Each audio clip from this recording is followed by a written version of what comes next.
2 weeks into the season, we've seen enough that we can start making some big swings in our rankings. Once is a fluke, twice is the start of a trend. And today, Jeff Bell and I, we're going to talk about some of our biggest risers and fallers in rest of season rankings coming out of week 2. Jeff, full disclosure, the audience already knows this, but this is based off an article that I write. So you might not agree with all of these wholeheartedly, but we picked some players that we thought would be interesting to talk about today. And let's start with 2 NFC quarterbacks. We can just kind of lump both of these guys together. Jared Goff looked great. Jordan Love looked great. We can kind of talk about them a little bit separately, but what are we doing with these guys in Dynasty? Like, how aggressively are you targeting these quarterbacks? A+. I want them on my team. I think that Jared Goff, after week 1, there was a lot of hand-wringing concern about him, and the offense without Ben Johnson came out there, just shredded the Bears defense. And some of that might be, you said pre-show, the Lions at home, the Bears defense being that bad. I think that that's great points there, but we know the talent that's around Jared Goff. The infrastructure is there. It's in place. Goff looked comfortable. And then Love makes me nervous. I'm very excited about the level of play that we've seen from him, and he does do things differently than many of the quarterbacks, but that defense is so good, and they are so willing to just have Jordan Love throw 20 passes in a game if it breaks that way. So it's one that you better get it early or you might not get it out of Jordan Love, but he also can give it to you early. So Yeah, and the one thing that really excites me about Jordan Love, and maybe I'm just like a sucker for, wanting to really like love the football that I watched growing up. But like we grew up in an era where like quarterbacks were just ripping balls downfield. And like we've seen this change because of the way defenses are playing this now with shell coverage, that we see so many dink and dunk offenses that are just like not fun to watch. And I feel like Jordan Love is just like doing his best to like single-handedly revive the downfield game. I'm looking right now, intended air yards per pass attempt. He's averaging 12 and a half yards per pass attempt. Next closest is 10.3. After that, 10, 9.6, 9.5. I mean, nobody else is pushing the ball downfield like Jordan Love. And I think that's what intrigues me so much. We talked a little bit about on the wide receiver show that we recorded yesterday, but Matt LaFleur, his offense is just great. And like we see it all the time where like you just get these receivers that are just like wide open 40 yards downfield. And it's like, how did nobody see that? And every single time that happens, Jordan Love spots it and he just puts a ball on a rope to that receiver. So I don't know, maybe this is me just like buying into Matt LaFleur more than Jordan Love, but I just really, really like this offense that they're cooking up in Green Bay. yeah, I think that is a great point. And like I said, despite how strong the defense is, they're cooking on offense. So another big name, Quinshon Judkins, huge riser for us. And I think in Dynasty, like, we saw Keep Trade Cut. They do their liquidity metric. I don't know if you've seen this, like how frequently players are getting traded. And Quinshon Judkins is one of the biggest movers this offseason. Like people were trading him left and right. It was just constant up, down, up, down, up, down, up, down. And he is spiking in value right now. I mean, we saw him come in just off of 2 full practices, like less than a week after joining the team. Immediately looked like the best running back there. Had this unbelievable, I think it was 31, 32 yards, but just like, I don't want to say Nick Chubb, but like I saw some Nick Chubb there where he's just like running through defenders, making it look easy. Like he is going to be a 25 touch per game player by the end of the season, right? You would think that they would trend that way. The Browns defense has looked very good in 2 matchups, especially week 1 against the Bengals matchup. Well, they did not look good in week 2. They got shredded by the Ravens, but everybody gets shredded by the Ravens. But I think They held their own. It was a respectable showing. I remember, like, I sent you a message and I was like, oh man, we're in for one of these gross, like 16-6 Ravens Browns games. And then the Ravens just blew it wide open. Like the moment I said that, but no, I think it's probably my concern would be the passing volume on how involved he's going to be in the passing tag. I think he can do that. I think he has that skill, but then at the same time we've got Kevin Stefanski here. You throw that name, Nick Chubb. That was always the pushback on Nick Chubb of him never quite getting there to elite fantasy running back territory because of the lack of passing game usage. Week 1 for Judkins coming in and really kind of being in and out of the lineup or on with the team or not, and just getting him involved in the run game, I think was the best thing that they could do for him. And so that was encouraging to see that. So I just want to ask real quickly. Do you think that the limitations that Nick Chubb had in the passing game were because of Kevin Stefanski or because of just the player he is? Because I mean, even his first couple of years in the league, like there wasn't a lot of passing game usage. And they it seems like they always just had that other guy that could catch passes better. And I guess that is the fear because like Dylan Sampson has proven himself to be a very good pass catcher. We know Jerome Ford can catch passes as well. So yeah, I think I just talked myself full circle into yeah, the upside could be limited if he's not catching passes there because that's what the other guys on the depth chart do. Let's talk about Javonte Williams. This is the one of the biggest risers for me in back-to-back weeks now. And I also want to last week when we did the show, we didn't talk about any running backs because we had done a deep dive show on running backs the day before. Today we're not going to talk about any wide receivers because we just did a deep dive on wide receivers the day before. So if you want all of our takes on every single wide receiver room in the NFL, you can find that YouTube podcast wherever you listen to us. You can find that there. But sticking with the running backs, Javonte Williams looks good. I mean, I don't know what else to say. Like he's getting a lot of work and he looks really good in this offense. I think a lot of people just assume that he was kind of a dead zone running back. And it would only be a matter of time before Jaden Blue or somebody else came and took his job. I don't see that happening. I think Javonte Williams is going to hold this roll down. Yeah, and one of the things we talked about when we looked at all the backfields last week is the trend towards bell cow usage as you look at backfields. And I think as part of that, there's so many zero RB builds or people that faded running back. And there was the narrative a couple of years ago where, yeah, there were committees and you can find usage and these different things, and everybody's going to get hurt and create situations. And now it seems like all the quarterbacks are getting hurt, but all the running backs outside of I think Aaron Jones, other than that, I haven't seen too many other Austin Eckler, obviously, but the running backs seem to be a little bit healthier than what we would expect running backs to be. The problem is if you've built a zero RB type of a team, you've run yourself into a situation where there's not those committees to be able to plug a guy in to get some points just to get you from week to week until a backup running back emerges. And so I think being aggressive on going out and looking at a guy like Javonte Williams, but then at the same time, 3 rushing touchdowns in that Dallas offense, the lack of, I think, had Jaden Blue been active the first 2 games and maybe made a play here or there, you might have a little bit of entry into Javonte Williams. But when it's him and Miles Sanders as the only 2 backs on the roster, on the game day active roster, nobody is thinking that Miles Sanders is going to take this job from Javonte Williams. It's like the lesser of 2 evils of guys that everybody wants to fade at some level. So yeah, Williams, I said last week in my article on when we talked about things that if you're somebody that you faded running backs, I would have aggressively moved last week for Javonte Williams. And now it's going to be even harder to do that. Yeah, I mean, this is obviously the Dynasty show, but it's redraft season, and we play a lot of different formats. And in a league that I'm in, I need running back help, and I'm not getting it right now from Travion Henderson. And I send an offer, my Travion Henderson, for their Javonte Williams, and it was declined. I mean, like people know what they have in Javonte Williams, and I think this is important to talk about too, because like Javonte Williams came into the league so young, it feels like he has been around forever. I think like I know Javonte Williams. I just wrote it off this year, this offseason. Like, I hand up, I was completely wrong on Javonte Williams because in my mind, I'm like, he's an old veteran and he's got these knee issues, blah, blah, blah, blah, blah. He turned 25 years old in April. Like, he is still so young, and now he is almost 3 full years removed from that knee injury. And there is no all-encompassing metric that can help us when it comes to a running back's talent level. But yards after contact per attempt is one of my favorites. Can you generate yards after a defender touches you? And we typically see, the really good running backs have a lot of yards after contact per attempt, and the not good running backs don't. And Javonte Williams, his first 2 years, 3.4 yards after contact per attempt, 3.5 yards after contact per attempt in the season that he got hurt.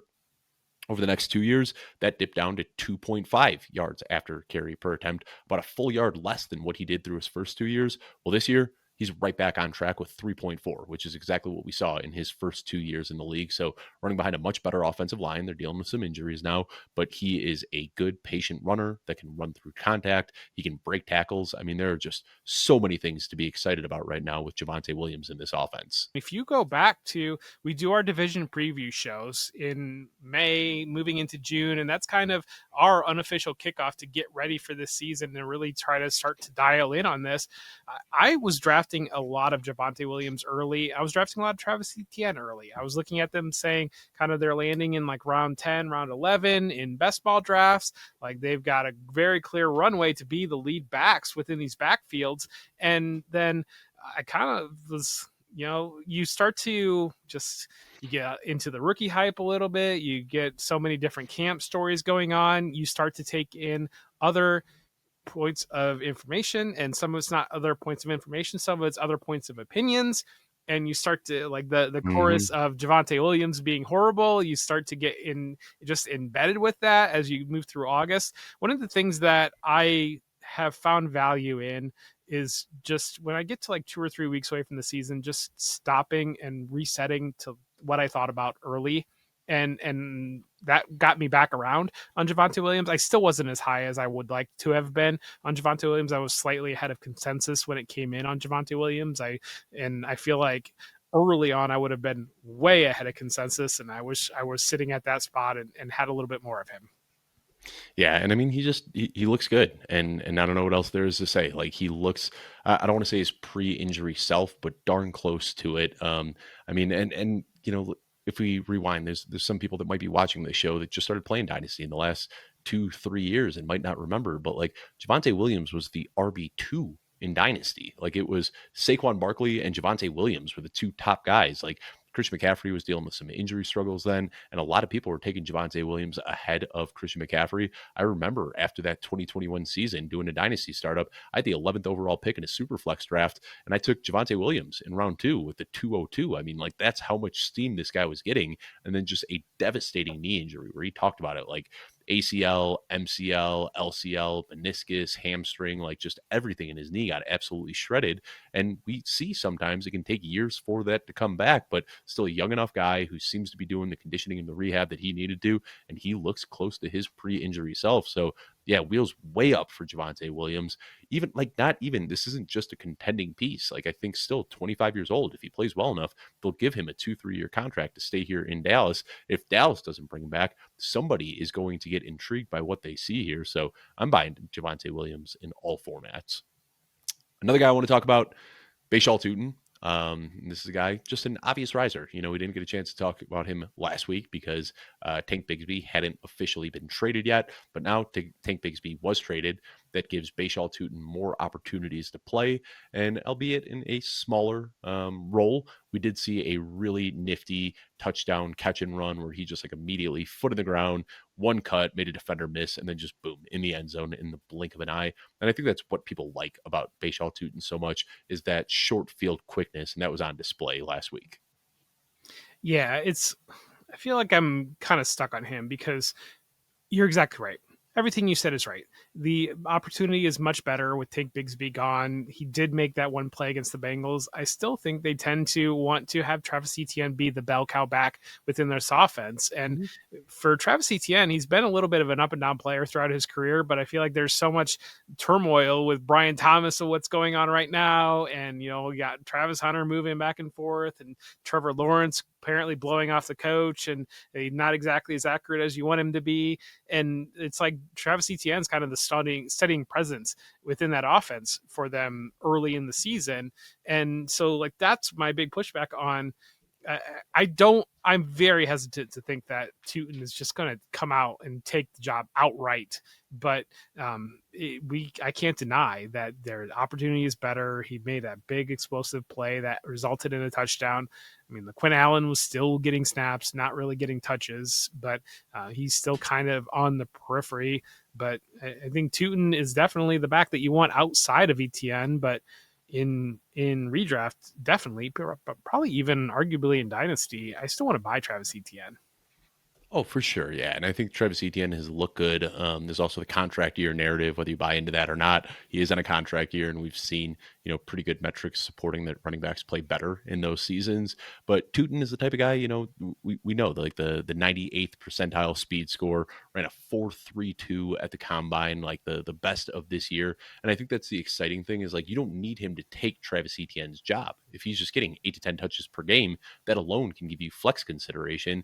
And then if Travis Etienne leaves in free agency or something happens after this year, the path is very clear for Tootin to be the top guy going into next season. And I think that's why he's a big, big riser for me right now with Bigsby out of the picture. I get it. Talking about the New York Giants, this is one that I don't know if I had a bad read on it in the preseason or if week 2 was fluky, but Cam Skattebo got a lot more touches than Tyrone Tracy. He looked good. He did exactly what he did in college. He ran through defenders. He established a very physical brand of football, and even not off the field, but like when they weren't playing, like there's these videos circulating of him on the sidelines, like screaming in teammates' faces and like getting people pumped up. And I know there's like no analytics to back this up, but I do wonder if maybe he is starting to kind of be like the heart of this team a little bit, helping them find their identity. Am I overthinking this, Jeff? No, I don't think you're overthinking it. And I do want to say, I don't think your preseason read was wrong. I think that I said last week that coming out of week 1, what we see doesn't exactly translate into week 2, especially at the running back position, because coaches are trying to figure out what they have in the backfield. And Tyrone Tracy was given every opportunity in week 1 to lock this job down. And that's what everything in the preseason, all the stories were, that Tyrone Tracy had locked the job down, that he was the feature back. But we caution all the time about day 3 running backs and the tedious position that day 3 running backs are in.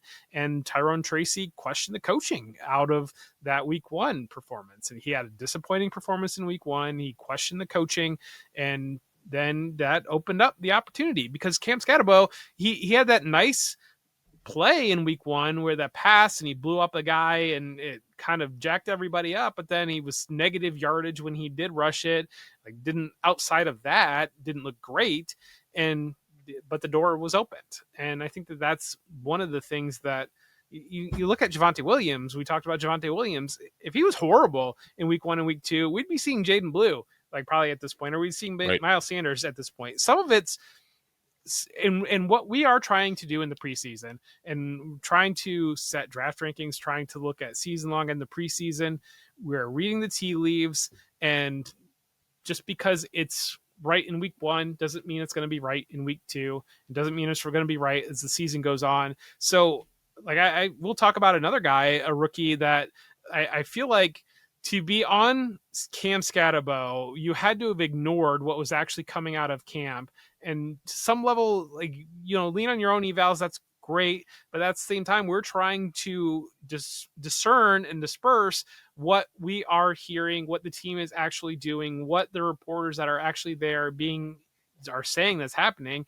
Like, I know for me, Sky Moore a couple years ago, I was really high on Sky Moore because all the reports out of Chiefs camp the Kansas City Sky Moore, beat was gushing about him. yes, the Kansas City beat is gushing about him. He's all over the field. He's everywhere. His round 2 pick. He's taking off in the second year, and he was a complete dud. And so the beat is reporting what they are seeing. They're seeing Tyrone Tracy being that lead back there. But then when the lights come on, if he's not the best guy, then he's not in a situation where it's not Saquon Barkley having a bad week 1. It's Tyrone Tracy having a bad week 1.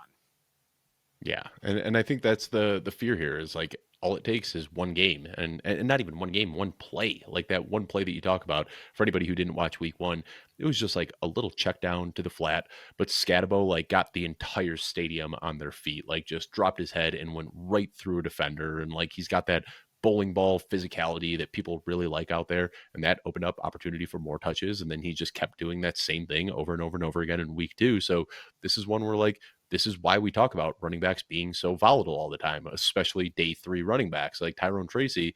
we like him because he's got good size adjusted speed, converted wide receiver who can catch a lot of passes. There's a lot of data points to like with Tyrone Tracy, but at the end of the day, he is a day 3 running back. And if he slips up a little bit, it's not hard for somebody else to step in there and take that job from him. So I don't want to totally overreact and say that Cam Skattebo is now the RB1 for the New York Giants. A lot can change, but also not ignoring what we saw in week 2, where he did very much so take over. Juwan One of the Johnson is the things, last. Yeah. quick point. One of the things that I really enjoy that Sigmund Bloom says is how you can be right and wrong and right on the same player in the season. Because while yes, it looks like it shifted, you talk about you don't want to go all the way and say that it is, because we could see him come out in week 2 and get tackled in the backfield, not getting any yardage, and maybe Tyrone Tracy got the fear of God instilled in him, and he's going to come out and be decisive and explosive. We know that Tyrone Tracy's got explosion. Maybe Skattebo struggles with given the opportunity, and Tracy comes out and he's explosive. This can go back and forth one direction or the other, but right now it does look like Skattebo is the player that you want in moving that way. So the last riser I want to talk about is Juwan Johnson, right now leading all tight ends in targets. He's got a connection with Spencer Rattler that I don't think we can ignore. And this is a guy who also just got a nice contract this offseason. You know, they clearly like what they have in Juwan Johnson, and they paid him to be a part of the team for the next few years. Still 29 years old, which is like entering peak years for a just turned 29 years old a couple of days ago, actually. Happy birthday. We missed it by just 3 days here. But, just turned 29 years old. So he's entering those peak years for a tight end. And we know, he's a very good route runner, a very good pass catcher, doesn't do a whole lot of the tight endy things. We're not going to see him in line all that often. He's going to play a lot out of the slot. He can play out wide. He can beat quarterbacks. But either way, like this guy right now, I've got him inside my top 10 when it comes to rest of season rankings. And I'm not sure how high I want to move him up in my dynasty rankings. But given the state of how bad the tight ends are outside of the top few guys, I mean, I think if you're contending right now and you've got a projected late second round pick and you need help at tight end, I might be okay moving that right now for Juwan Johnson, because this is a guy that has flashed consistently throughout his career. And now he's operating as one of the team's primary pass catchers. I agree with you. He's looked very, very good through the first 2 weeks. I think that when it comes down to it, it's still going to be Chris Olave and I think Rashid Shaheed and then Alvin Kamara as well. And so I was trying to look quickly here and see where we stood through 2 weeks last year, because I think that I don't know that maybe he's the right guy to have this conversation, but I mean, Isaiah Likely was tight end 1 through 2 weeks last year. Mike Gesicki was tight end. That was heavily 6. weighed Connor by Henry was week tight end 1. 5. Elijah Higgins was tight end 10 through, Darnell Washington was tight end. Shout out 13. Elijah Higgins. He looked pretty good last week. Elijah Higgins did look pretty good last week, but it's but I'm also looking very at, much. I guess a lot of them are younger guys. Yeah.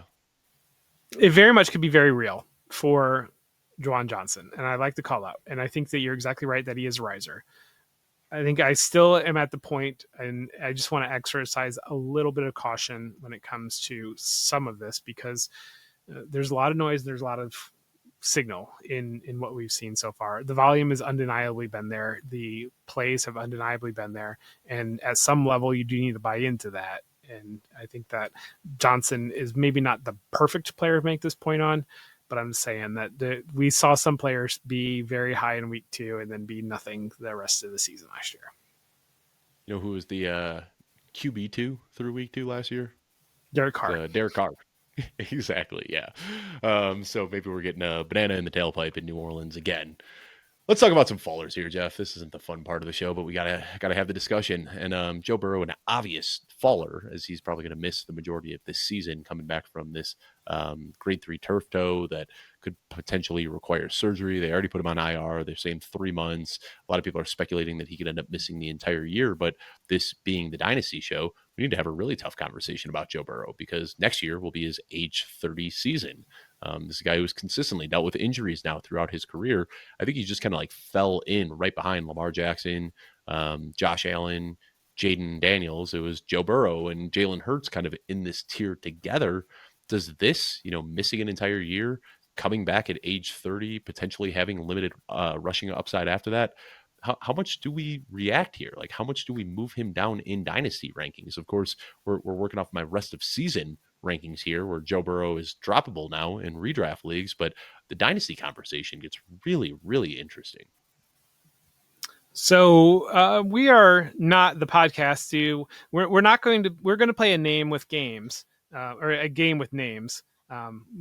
But so when I'm looking at Joe Burrow right here, quarterback 5 in keep trade cut, Justin Herbert or Joe Burrow in dynasty.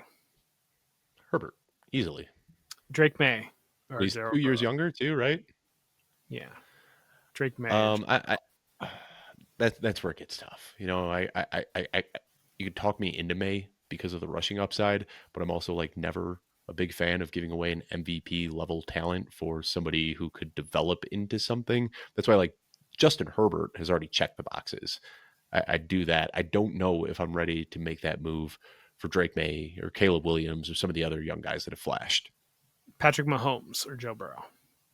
Mahomes is playing this year, so I think Mahomes. And Jordan there's Love, what who we led the show off with, or Joe Burrow. Oh boy, I think I'm gonna go with Jordan Love. It's probably not, but Baker Mayfield or Joe Burrow. I think that's where I draw the line. I'd prefer Burrow there, but yeah, Jordan Love, Patrick Mahomes, Justin Herbert. I'd take those guys ahead. Okay, yeah. And what about you? Are you pushing back on any of those? No. I Herbert. I do wonder how long until he jumps Joe Burrow there, but I mean, I don't know. I'm a little bit more bullish, probably. I mean, Williams is quarterback 12 behind CJ Stroud. I don't really buy that. I don't know, but I'd take Williams ahead of Stroud. I mean, I've still got Williams ahead of May too. Especially, I mean, we marked improvement through his first couple of weeks. I know that primetime game got like completely blown out of proportion, but I saw somebody went through and charted that like he was in the pocket on all but 4 of his passes. Like he's starting to do exactly what they had hoped. And like I'm not going to get out of Bears. We're not going to do this. It's been a rough couple of weeks, but there are signs of slow development there. We're miles away from the Baker. The Baker Mayfield's interesting to me. We're miles away from Joe Burrow's definitely has more dynasty value than Baker Mayfield, but like that's probably a conversation from what we've seen from Baker Mayfield's play, or like what could you get on top of? So here's what I'd say. Like if I am a contender, like if I've got all of the other positions and I've got Joe Burrow and another quarterback, and now I'm suddenly losing a quarterback, which is super valuable and super flex, I think then you throw out like here, take my Joe Burrow for Baker Mayfield and a third. Like maybe that's where like I need a little something on top to make you it definitely feel like need something on top of it. But right, I think that's right. I'm not doing it straight up, but yeah. On the surface, people would be like, "What are you talking about?" But I think if you were to dive into the numbers and look at situation a little bit, it might be a little bit closer than you think about. Let us hear it in the YouTube comments. A lot of Joe Burrow slandering here, and not by his own accord. It's just like YouTube's going to drill me for trying to make an argument that Baker Mayfield is in the same stratosphere as Joe Burrow in fantasy. But oh well. But we're looking at him missing an entire year, and that's it. Like Baker Mayfield's going to put up 300 points this year. Joe Burrow isn't, and like we need fantasy points. This is a game of numbers, and the numbers just aren't going to be there for Burrow. So I get what you're saying. Another faller that we got to talk about, Jeff. This is a tough one because I don't want to react to, we've seen 7 of 8 quarters from JJ McCarthy have been absolutely horrific. We saw some fourth quarter heroics in that week 1 game against Chicago. And outside of that, it's just been bad. And this is kind of wild to see because we have seen whether it was Nick Mullins or Joshua Dobbs, like it doesn't matter. Whoever the quarterback is in this system has looked good until we get to JJ McCarthy. So I think people are panicking now because they're saying, wait, this is like the one guy who hasn't been able to play well in this system. So how much are you moving him down in your dynasty rankings? I wish I could give you a number for my dynasty rankings right now. I have probably got an overdue due item on Basecamp that I need to update my dynasty rankings. As do I. Yes. Yeah, I wish I could give you a number here on JJ McCarthy, but we can have a conversation about J McCarthy. So I think you talk about him being the first guy to struggle with Kevin O'Connell. I think part of it too. I mean, maybe people are there with Caleb Williams in terms of but like odds say that one of these quarterbacks from last year's class is probably horrible because that's just what odds that just suggest. Odds. Yeah. I mean, Mhm. that's just what the odds say is one of these guys can't play. And there were reports this preseason from the national media that were in Minnesota. They did not have glowing things to say about JJ McCarthy when people got a glimpse of JJ McCarthy playing. And he it was disastrous on the game against the Falcons, and it was disastrous for the first half or so of the Bears. Plus, when you add the context of you look at what Jared Goff did against the Bears defense, and that was with Right. Jalen Johnson on the field for some of the game. Right. You add that context into it, and that's a guy that everybody was ready to panic about Jared Goff after week one, and he goes out there, lays down 52, and every single player gets off on the Lions. Boy, it's just the odds suggest that, and I feel pretty good about Michael Penix from what we've seen from Michael Penix. I feel decent enough. I feel good enough about Bo Nix. I feel pretty good about Drake May. I definitely feel good about Jaden Daniels. I still feel decent about Caleb Williams. I'm saying that if you were to pick out of the six, which one do you think is bad? I think about 99% of people right now would be picking JJ McCarthy as the choice. Yeah, I'm going to agree with you there. So let me throw in another name out. We talked about the year two quarterbacks. What about Cam Ward? Who do you prefer there, Cam Ward or JJ McCarthy? I'm taking Cam Ward right now, Same. and in our listener league, I just made a big trade for Cam Ward. I don't know if you saw that, Dave, or not, I but haven't yet. yeah, I it think that was was on the Sunday one of the night. 5 leagues that I haven't drafted Cam Ward in. I got Cam Ward in almost all those listener leagues. So I traded. Let's see, what did I trade? I traded Trevor Lawrence. I think I traded a 26 first. And I got back Cam Ward. I got back Keon Coleman. I got back Luther Burden, and I got 2 seconds. I got a 26 second, Ooh, 28 second. So yeah, that's nice. That's a good one. I did not see that. I'm just I'm buried in sleeper loath to trade first notifications. round picks, but I'm working on the Dynasty big board right now, and boy, I do not love this 26 class. So that's part of it. Getting back a second in 26, and I always you know me, Dave. If I'm trading if I'm trading a second, I want that third back, and my hope is that I'm going to sandwich those, and I'm actually only moving like 4 spots. But that's Yep. always my hope when I'm doing like that type of thing. But I there was a little bit of negotiation in that, but I was pretty thrilled with where we ended up. So the last thing I want to say about JJ McCarthy before we talk about the last two fallers, is kind of the differences that we heard in reporting. And I'm sorry if you mentioned this. I don't know if you saw my dog was like jumping up on me in the middle of recording. We've been recording for a few hours now. She's getting a little restless. But there was like a huge discrepancy between how the Minnesota media was reporting on JJ McCarthy and how the national media was reporting on JJ McCarthy. And it almost sounds like they were kind of protecting him, like hoping that he would be good. Cause like you'd go to like minnesotavikings.com or you'd hear, one of the, I'm not going to name, but like the beat reporters in Minnesota were just like, we're seeing this development every single day. He looks better by the day. There's still some iron. There's some things that need to be ironed out, but he's looking better. He's getting a grasp on this. And then you would have like Diana Rossini would go to Minnesota for the day and she'd come out and she'd be like, he looked terrible. And then you'd get another national reporter that would come out and say like, I don't know what they're seeing there in JJ McCarthy. And it's a smaller market. It's not Chicago or New York or Dallas where there's, this huge market where they're open practices and videos getting shared all over the place. And I wonder how much of the media was just kind of like trying to protect him, hoping that they could like keep his hopes up throughout the preseason, because what we're seeing now is much more in line with what we were hearing from these national reporters. Yeah, and I probably maybe want to tread lightly here because we are technically in the media, and Yeah, we've developed some relationships with some reporters. So like I don't want to grill or like lambast anybody, but at the same of course time, not. like I live here in Columbus, and the Browns to some level are the local team in Columbus, and for the last 20 plus years, the Browns have been horrid. But for the last 20 plus years, there have been Browns beat reporters that everything is glowing and rosy on every single report that surrounds the team. And yet again, you watch them go 3-14 every single year. And so everybody's Listen, I'm doing a a job. Bears fan. You're preaching to the choir, man. Like Bears Everybody's fans are doing a always, job. yeah, yeah. And I Everybody think is it's just, doing a job, and they're doing their job to the best of their ability.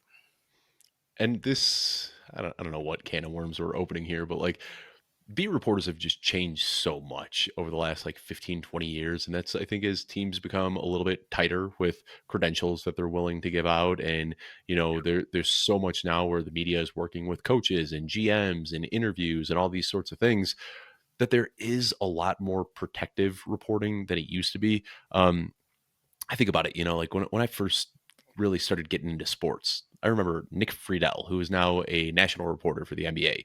He used to cover the Bulls. And like this man, he hated the team. Like you could read it every single day in the newspaper. Like there was just loathe coming off of his fingertips. And like he was ripping apart the GMs and ripping apart the front office and nitpicking like every little trade. And like you don't have those beat reporters anymore. Like it seems like for the most part now there is a lot more protection in the language that's used and teams trying to carry water and all this sort of stuff. It's just beat report, just team beats are very different now than they were when we were coming up 20, 30 years ago as fans. Well, and mentioned like this Sky Moore, talking about Sky Moore, how Sky Moore's so involved. Those same beat reporters, Jalen Royals was apparently doing a lot of things And for the Brashard Smith Chiefs. and Darwin You know, Thompson. and I'm just throwing out examples of where there have been excitement or positive news reported about players. I mean, through 2 games here, I don't buy the narrative that JJ McCarthy is being benched right now. I don't buy that narrative. No, I think he's no. legitimately injured, but I think that there is some level of concern from what we've seen through 2 weeks. Yeah, the last thing I'll say about that is like just those conspiracy theories that this is like a fake ankle injury.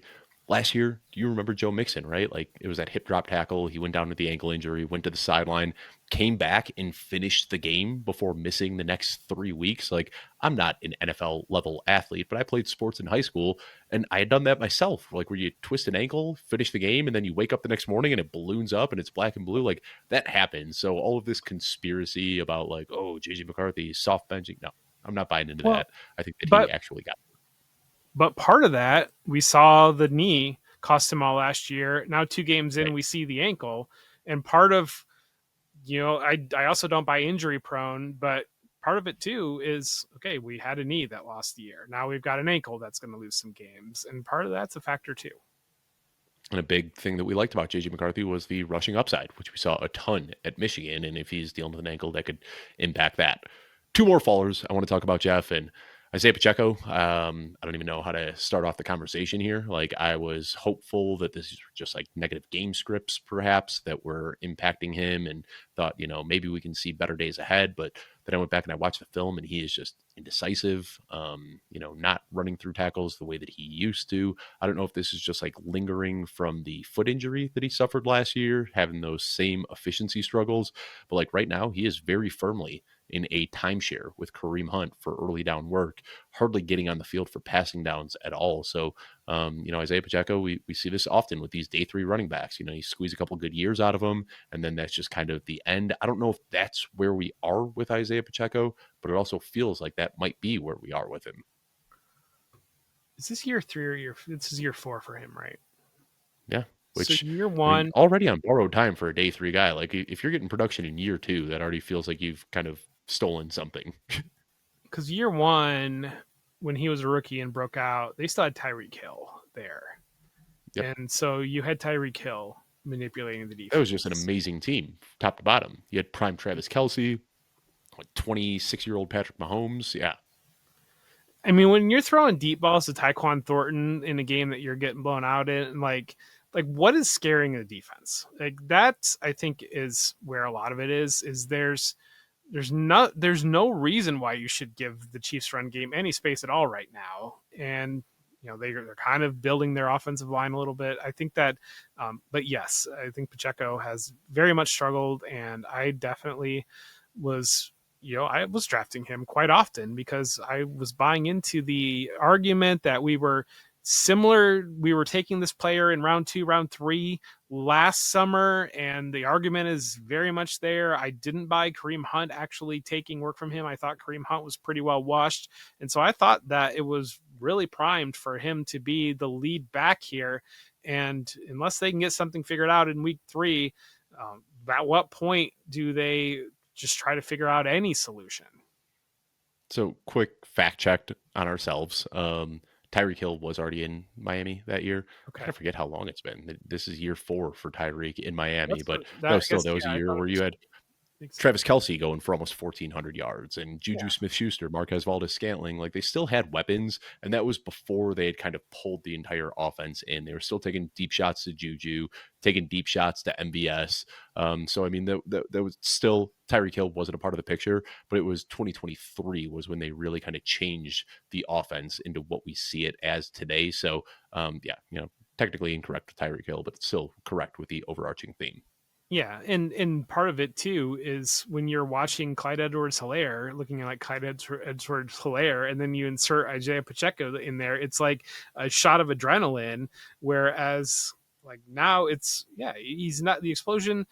Like I vividly remember one play against the Chargers where it looked like he was about to get untracked and somebody got his leg and he was very upset. Like it felt like it's part of me was wondering if Like it's, clinching air because he like didn't get to break one off, right? yeah, and like some of it's like we talk about like as a shooter in basketball, sometimes you just need to see the ball go in. And I Mhm. wonder if Isiah Pacheco just with the injury last year, he just hasn't seen the ball go in. And like if he sees the ball go in, then things start to click a little bit. But not seeing the ball go in, then that self doubt and everything just really starts to mount on you. So what is the actionable advice? Like what are we doing with Isiah Pacheco? Like I think in redraft you could probably get him for so cheap now that like you could trade away, an injury away running back or a wide receiver 3 or something to get Isiah Pacheco. In Dynasty though, that conversation is a little bit different. It's shown right now that he's valued around a 2026 late second. I don't know how much that has reacted over the last couple of weeks. If I could get a second round pick for Isiah Pacheco, I'm taking that all day, but I don't think anybody's trading a second for Pacheco right now. So the conversation is probably more along the lines of a third. Would you trade him away for a third? Because I think I might be there. If you just want to get something, if you're just out completely, sure. I mean, third is what you're gonna get. My pushback on that is like, do you think Kareem Hunt's going to take the job? Like, is Rashad Smith lost snaps from week 1 to week 2? It's just that if there were something there that, like, I just think that I tend to think that they're still going to give him a shot at least a couple more weeks, and you just see it once. Like, if you just see it once, but then at the same time, if you don't see it at all, then maybe that third's gone completely. But Right. is the upside, I guess my argument would be, is the upside of him putting it together worth missing out that on that third completely? Because I think there still could be the argument that if you get quote unquote prime Isiah Pacheco, it's still definitely a second round type of a player. It's like, is a third moving the needle enough for you to just give up that upside completely in Dynasty, knowing that if you don't make a move, you could just get nothing? Yeah, so I think even when like, if we have to look at Isaiah Pacheco, we'd say that like 2023 was probably his best season. Even then though the efficiency like was the big red flags here. Like, he'd break tackles and he'd make some plays after contact, but never really had the big breakaway plays, was never really heavily involved in the receiving game. And I think that's kind of the fears that it always kind of felt like a trap with Isaiah Pacheco to begin with. And now we might have just kind of seen the floor fall out from under it. And we've also seen with Andy Reid, like he has no qualms about just picking a guy up off the street and dropping them into a big role. Like we've seen it with Damian Williams. We've seen it with LaShawn McCoy joining the team like 10 days before kickoff and being the lead back in week 1. Kareem Hunt, exactly. And even Isaiah Pacheco, who just kind of like showed up mid-year in his rookie season and took over. So I think that like it would not surprise me if they make a trade or they sign a free agent or they bring back a familiar face or do something. Clyde Edwards-Helaire, didn't they just where's he at now? Didn't he sign with the Chiefs? Did I dream that? Boy, Yeah, that'd be a they they signed CEH last week. dr- dream, that a nightmare, that. But yeah. I thought I saw that somewhere. Yeah, after he was released from the Saints, they picked him up. So yeah, I mean, we just saw him do this last year with Kareem Hunt, like picking him up off the street and just making him the RB1. CEH knows the offense. Crazier things have happened. Last guy we're going to talk about here, Jeff, Kaleb Johnson. I mean, redraft completely droppable at this point. I don't think there's any reason to keep holding on to him. But in Dynasty, I know there's a lot of people out there, and this will be a deep conversation we're going to have here because there's a lot of moving parts in this one. But I did a show on Player Profiler a couple of days ago where we were talking about Kaleb Johnson, and I said, there were people out there. It's so tough knowing where to value him because you had like that clear cut top 4, top 5 in rookie drafts, and then after that, it was really the wild, wild west. So some people are going to look at Kaleb Johnson and say, well, I took this guy 106 and have some like sunk cost fallacy there. Other people are going to say, hey, I got him like 202, 203. I can cash in for a second now. I'm going to make that trade. I think so much of like how you feel about Kaleb Johnson and what you want to do with him long term really comes down to how much you invested in him in your rookie drafts. Yeah, and I'm looking back. I want to look at 2023 to see real quick because let's see here. So Zach Charbonnet went 9th. You still feel okay about Zach Charbonnet. Kenry Miller went 12th. It was like ADP 112 right now on a site that gives fantasy football information. Jonathan Mingo was 113. You had Quinshon Johnson I guess it would be 2.01 for Mingo, but right. 17th overall, Quinshon Johnson. So I'm just saying that like in kind of that range, guys aren't going to work. Those guys, I mean, Anthony Richardson was like 5th. So, And that's it. I mean, I think that people so overreacted to the landing spot. And there were a lot of Kaleb Johnson truthers out there that said, this guy's just as good as Omari and Hampton. Obviously, doesn't go in round 1, doesn't go in round 2. And then I think a lot of people, when he finally went in round 3, they said, forget about the draft capital. He got the best landing spot possible. Yes. Najee Harris 2.0, and just kind of ignored the fact that he fell a lot further in the draft than people expected. And yeah, you talk about it, like some of these misses. I know Jason Wood talks about this all the time. We talk about it all the time as well, that like the preseason's great because every rookie is going to hit. They're high in range of outcomes and they're all going to be good. And then the reality of the season hits and we realize that a lot of guys just can't get up to NFL speed. We had a lot of question marks about Kaleb Johnson throughout the scouting process. Remember, you said it all the time. These 80-yard rushes at Iowa are going to be 12-yard rushes in the NFL. Like, he didn't have that big breakaway speed, and now we hear about him struggling in pass protection. We hear about him struggling with ball protection. We hear about him struggling in the receiving game. Of course, he had that big mistake that he made on the return where it went over his head, ended up being a touchdown for the other team. I mean, there's just a lot of red flags here, and I think like the best case scenario for Kaleb Johnson is that maybe Aaron Rodgers leaves the team and they rebuild the entire offense going into 2026.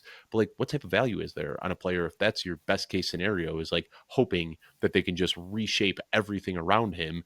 That's a tall ask. Yeah, and I said it was at the time. I said multiple times, and you're in multiple rookie drafts with me. It was absolute insanity that Tyler Warren was going after Kaleb Johnson. It made no sense whatsoever. That was insane. And Matthew Golden was a guy that we haven't seen it yet. I mean, we saw great camp reports, but we haven't seen it yet. But that was another one that was going routinely after Kaleb Johnson.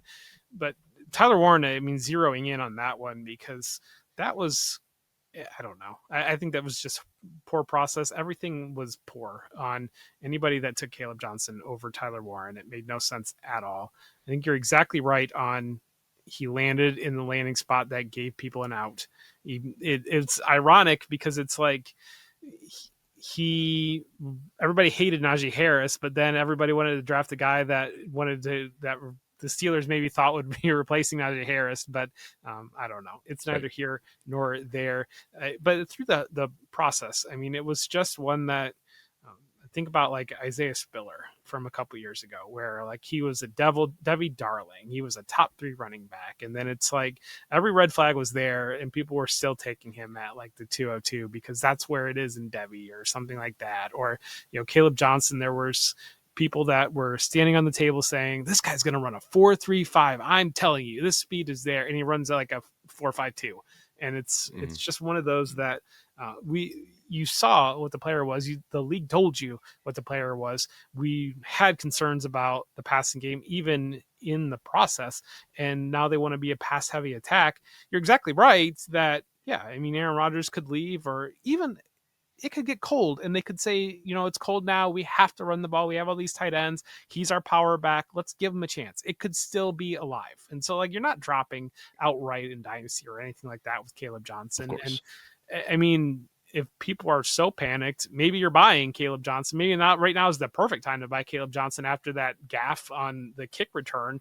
Like, what can you get Kaleb Johnson for? At some level, it could certainly still break in that direction, but to pretend that you got guys that are getting drafted in the 301 that were drafted as like 10 picks after Kaleb Johnson, or like a guy like Trevor Etienne hasn't done it yet, but like Trevor Mhm. Etienne was not getting drafted in a 4-round rookie draft, and he went something like 15 picks after Kaleb Johnson, and Kaleb Johnson was still going at like the 108, 109.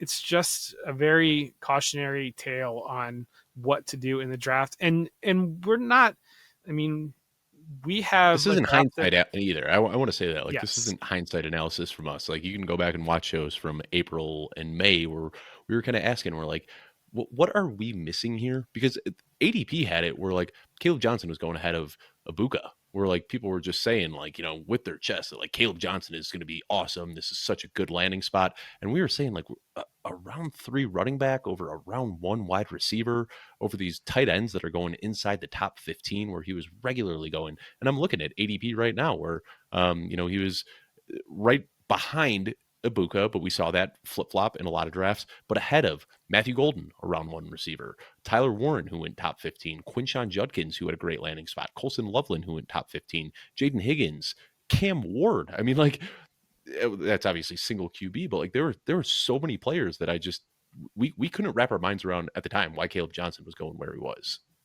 And so this is what I wanted to say about when we talked about Cam Skattebo and Tyrone Tracy, because the thought process that would have led you to sticking on Cam Skattebo over Tyrone Tracy is the exact same thought process that gives you still sticking on Kaleb Johnson over, because we saw the news was like Kaleb Johnson is the running back 3 here, and people still, if you can look at consensus ranks and still submitted preseason draft consensus ranks with Kaleb Johnson as a clear running back 2, and just I don't know if it's, we had a conversation offline earlier today about priors and about Mhm. how we view, maybe we go too far in terms of throwing out our priors, in terms of taking in new information, just trying to adapt on what we're seeing. But I think that more often than not, where people get into trouble is priors. And Kaleb Mhm. Johnson is a case of priors. Yeah, I think it's as simple as that. So, that being said, I mean, like you said, everybody's panicking right now. Like, I almost feel like it would be disrespectful to send an offer of like, a 3rd round pick for Caleb Johnson. Isiah But Pacheco for Kaleb Johnson. yeah, I mean, I just I do love those like you just lose trades where nobody's really winning, but like that's a realistic trade that I might make. Like I would give up Isiah Pacheco for Caleb Johnson. Like I'm not crazy about either of these guys, but if I can get a little bit younger and a little bit better draft capital, I might do that. I don't know. What would you think? Like if you had Caleb Johnson in the league and somebody sent you a 3rd round pick right now, is that just an auto reject, or would you at least like think about it a little bit? So I ended up with Kaleb Johnson in one league, and it was a startup that we did with listeners. And I have low key been trying to trade Kaleb Johnson, and I've tried and been kind of like valuing him as an early second in the trades that I'm kind of been offering or trying to, hoping Which is that like somebody's still 80, out there. 90% of his draft day value, basically. Yeah, yeah, and yeah, somebody that wants to make the argument that I'm not buying Kenneth Gainwell. It can still break in the direction of Kaleb Johnson. I think just the kick return play was like, I don't know, that was so bad. And part of me doesn't want to murder Kaleb Johnson for that one play because he was a kick returner in college. The way that the college rules are is if the ball goes into the end zone, it's an automatic touchback.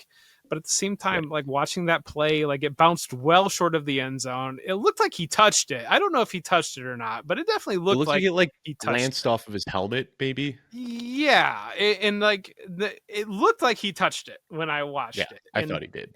because I heard about it at first, and so my assumption was, well, he banged it into the end zone, and he just let it go because he thought it was the college rule. Then I watched it, I was like, it looks like he touched it, and it looks like he made no effort to go after it after he touched it. And that's what the lack of situational awareness is Yeah, like what really shocked me, because you see this play where there are 21 bodies flying around an NFL field, and Caleb Johnson just like casually walking to the sideline like he doesn't see that there's still a play happening. yeah, and I don't want to say that like, but there are guys that don't really enjoy football. There are guys that they've kind of have ended up in places that we see Mhm. that with rookies. We see that with young players, and right now it feels like Caleb Johnson has a better chance of not being in the league very long than being the Steelers starting running back, and that could change very quickly. And Yeah. but at the same time, it does feel like that's where we're sitting. Well, there we have it. Risers and fallers coming out of week two. Jeff and I, we last week we did a deep dive on running back backfields, kind of set the baseline for that episode. Just yesterday, we did a deep dive on wide receiver rooms to kind of set the baseline for that episode. Every Tuesday, we'll be coming back with these usage trend shows where we're going to start looking at some of the biggest changes on a week in and week out basis. On Wednesdays, we're going to be doing this show right here where we talk about the risers and fallers in our dynasty rankings. And then come back Friday afternoons where we do our matchup previews, talking about injuries, news, and notes on every single matchup. I want to thank you all so much for tuning in, and we will see you on Friday.